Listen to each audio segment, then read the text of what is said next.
Je suis un raconteur d'histoires. J'aime raconter des histoires, donc ça peut être un roman, ça peut être un conte, ça peut être un poème. Le principal, c'est d'être dans l'exercice de l'imagination et d'inventer des choses. Non, non c'è tecnica, il n'y a pas de technique parce que j'écris selon ma propre discipline de travail. Quand il y a la technique, ça veut dire que il faut se méfier de la technique. Moi, j'aime pas ça. Mais disons qu'il y a une discipline de travail. Moi, j'écris tous les jours, je pratique l'écriture tous les jours. Et c'est ça la vraie technique, c'est-à-dire c'est l'exercice quotidien de l'écriture et de la lecture, parce que pour écrire, il faut aussi lire. J'ai dit que le rôle de l'intellectuel aujourd'hui, c'est de bouger, de dénoncer, de prendre des positions pour que le monde soit moins violent, moins barbare. C'est vrai que face à la tragédie syrienne, il y a très peu d'intellectuels qui se sont manifestés, alors que c'est une barbarie totale où beaucoup d'enfants sont morts. Il y a plus de 11 000 enfants morts jusqu'à présent. Sur les 140 000 morts de Syriens, il y a 11 000 enfants. Donc ce sont des enfants qui sont responsables de rien. Et devant cette tragédie, il y a un silence des États et un silence des intellectuels, quels qu'ils soient d'ailleurs, pas uniquement en Occident, aussi dans le monde arabe.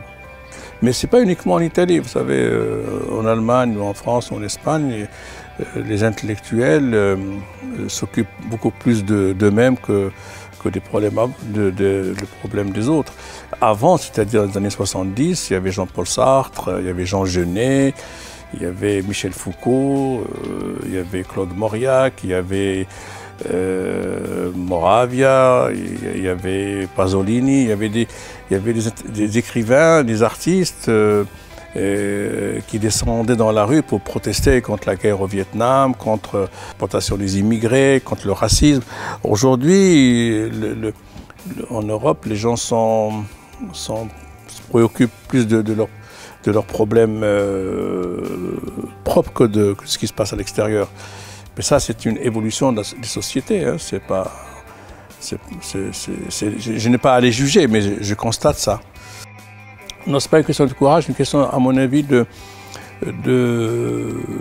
l'ère du temps est comme ça. Aujourd'hui, je ne sais pas, en France ou ici en Italie, vous réclamez une manifestation contre la guerre de Syrie, vous n'aurez pas beaucoup de monde.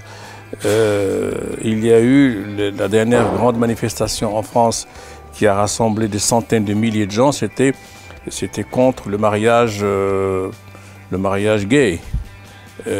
Donc ça touche les gens, donc les gens sont sortis, parce que ce sont des problèmes qui touchent les gens ici. Mais si on leur parle de la situation de la Palestine, de la manière dont il y a un apartheid aujourd'hui en Palestine vis-à-vis des Arabes et des Palestiniens, les gens ne vont pas manifester, comme ils ne manifesteront pas pour la Syrie ou pour les attentats en Irak, etc., etc. Donc il y a un changement d'intérêt et puis il y a des priorités. Avec la crise, les gens sont plus préoccupés par leurs problèmes quotidiens que par ce qui se passe ailleurs.